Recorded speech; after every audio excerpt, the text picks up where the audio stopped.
What is up, Earth's mightiest subscribers? It's Ernie, Blerd without fear. Welcome back to the channel. In today's video, we're going to be talking about Wolverine #9 by Benjamin Percy and Adam Kubert. And in this video, we are going to learn that there's a way for humans, normal humans, to get access to Krakoa, and it's something that, honestly, I never ever considered a day in my life since House of X began. And we are going to talk about it and some other things right now. But first, let's hit that intro. Word to wise, grass only greener when it's fertilized. Gave them truth in these songs, they prefer to lies. Destiny beautiful, adrift in her purple lies. You can't see me, you Stevie, wondering how I reach more evolutions than Evie and make it look easy.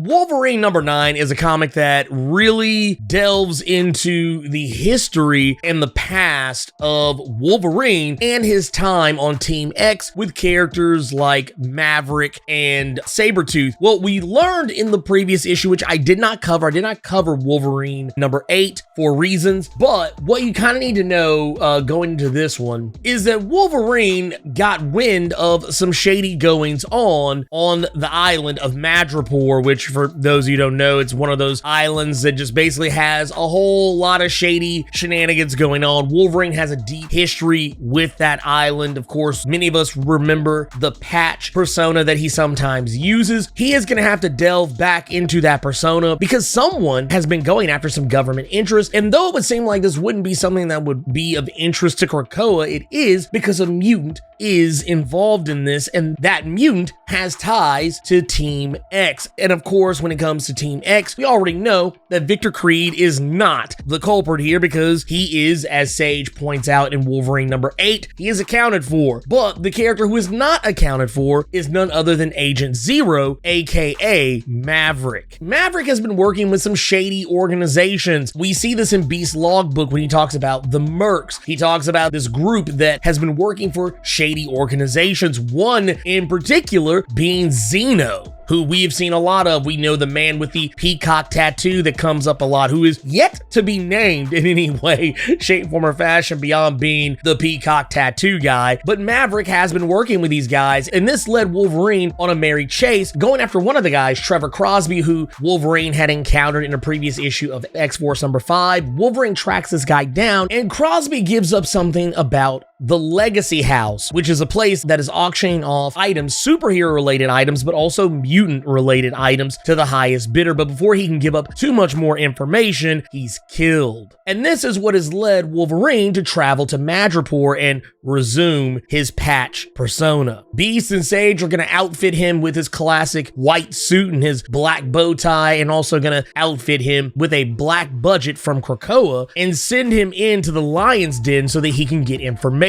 Now, this is where things get really interesting from here, is because once he gets in, Wolverine is pretty much on his own. They end up taking away his Krakoan tech, thinking that it's some kind of earwax that's just really nasty and gross, but it's actually a Krakoan earpiece. So he goes into this without any outside intelligence. And when he enters, we learn that the Legacy House is filled to the brim with all sorts of ne'er-do-wells. We see people from the Cult of X. We see characters like the Kingpin. We see the Verendi, as well as a laundry list of other villains from across the Marvel Comics timeline. If you pan the crowd here, you will see all sorts of memorable characters, even if you don't necessarily know their names. But in the end, what these guys are auctioning off: the cyanide tooth of the Black Widow, a prison painting by Jigsaw, a goblin glider, the cowl of Captain America that he was wearing when he was frozen in World War II. We also see that they have the gloves of the Magnetic Man and the gravestone of Spider-Man from Kraven's Last Hunt. But those aren't the troubling items. The items that are most troubling to them is the severed hand of Wolverine. And why this is actually so triggering to Wolverine is because, for one, he doesn't have any memory of losing that hand. More importantly, this hand still has the adamantium bonded to it, and of course, as one would imagine, you have his hand, you have his DNA. Something that we'll notice is going to probably come back and haunt Wolverine yet again, because as Wolverine is wont to do, he is always willing to create problems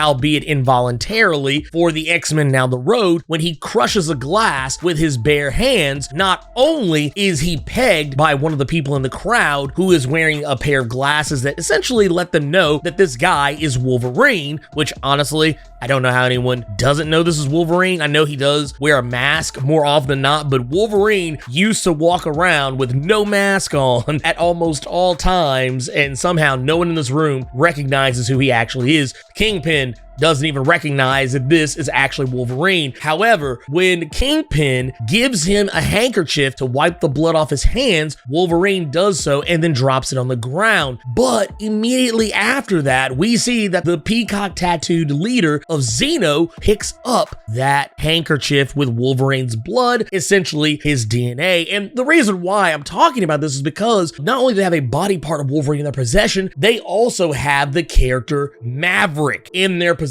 who's been completely mind wiped. He has no clue, no memory of anything, and they are auctioning him off to the highest bidder, opening at $20 million. Now, the reason why this is problematic and is because this is a doorway into Krakoa. If humanity cannot enter Krakoa, the only way to do so is by having your own Krakoan assassin. Imagine someone the likes of the Kingpin, maybe someone like Xeno, maybe someone like the Friends of Humanity, maybe the Purifiers. Imagine William Stryker getting his hands on something like this, a mutant assassin who is mind wiped that you can send into Krakoa to kill whoever you want, to sabotage Krakoa. Now, granted, you would need a lot more than just Maverick. I mean, don't get me wrong, Maverick's a really awesome character, but I don't think he could destabilize Krakoa on his own. However, if given an opportunity and everything falls right in his favor, maybe. Another thing to take note of too here is that, as far as I'm aware, Maverick lost his powers on M-Day, so technically, he probably shouldn't be able to enter the Krakoan gates because he doesn't have a mutant X gene anymore, though that doesn't necessarily stop the other mutants who don't have their powers back from going across the gates, or maybe it does. I don't know. This was kind of weird. I don't know how this is all going to play out, but I do specifically remember him not having powers anymore, but that still doesn't take away his marksmanship, his hand-to-hand combat skills, and all of his other tools that he has at his disposal. But as you can see in these pages, that people are bidding up the wazoo, and it doesn't take long for things to hit the 150 million mark. Now, the main problem that we run into is the fact that since Wolverine has been made, as I mentioned earlier, we also see that the auctioneer is also going to get involved in these proceedings. The person who's giving him up isn't the same person who actually witnessed him with those special specs of theirs. This is somebody else who's actually giving up this information. We see the person who actually made him earlier still sitting in a wheelchair off to the side. Now, that said, all we know is that she does work for X-Desk and may even run X-Desk, and we last saw her in the previous issue of Wolverine number 8. And it seems like they're about to take a more active role in Reign of X. But Wolverine has been made, and unfortunately for Wolverine, the auctioneer still has those gloves from the Magnetic Man, and he's going to use them on Wolverine since his body is literally filled to the brim with adamantium. This is where things kind of delve into the more existential parts of what they're talking about in this comic, where we go back into how Wolverine and Maverick had made a pact with each other during their time on Team X to not become villainous psychopaths the way Sabretooth had with all the mind wiping they'd gone through, because we learned that even though Team X, they were all being mind wiped, but the mind wipes didn't actually last long term. Their memories would come back, and Wolverine and Maverick had come up with a mnemonic device to try to help them remember things. So what they did is they took the book, The Legend of the Five Rings, one that Logan stole from a hit job and kept for himself, and he would log every person he killed and every significant thing that he did before he was mind wiped. And together, him and Maverick, and together, they would figure out a way to bring each other back from the brink of brainwashing, using a very familiar line that was from the book, A Book of Five Rings, part of a quote from Miyamoto Musashi, which read, "Today is victory over yourself of yesterday." The full quote is actually, "Today is victory over yourself of yesterday. Tomorrow is your victory over lesser men." something that Wolverine keeps saying to Maverick over and over and over again to get his attention. And wouldn't you know, he actually manages to do it, with Maverick snapping out of it and snatching up the auctioneer, giving both him and Wolverine some leverage to bust their way out of this legacy house. And something tells me that by the time we get to Wolverine number 10, we'll see one of them utter the other part of that quote, that tomorrow is your victory over lesser men.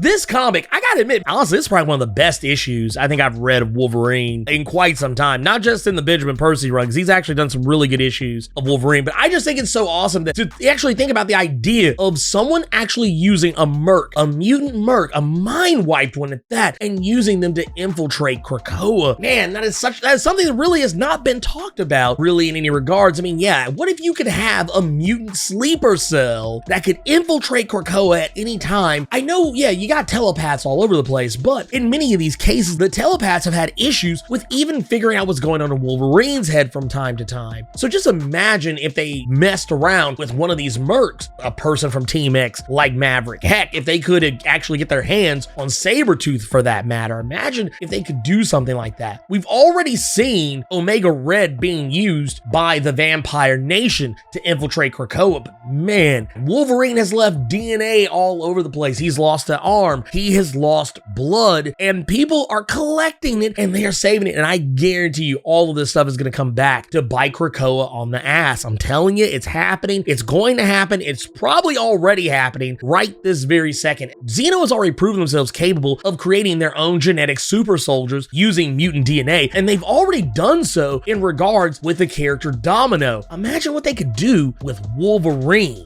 But anyways, I just thought it was something really cool to talk about, and I hope you guys thought it was too. Anyways, if you enjoyed this video, Hulk smash that like button, and make sure you share this video with all your friends so they can know how you leveled up your comic book big brain in regards to Wolverine and his shenanigans in Reign of X. Also, make sure, if you haven't done so already, tap that subscribe button and let me know what you thought about Wolverine number 9 by Benjamin Percy and Adam Kubert. Keep it plus ultra and sound off in the comments.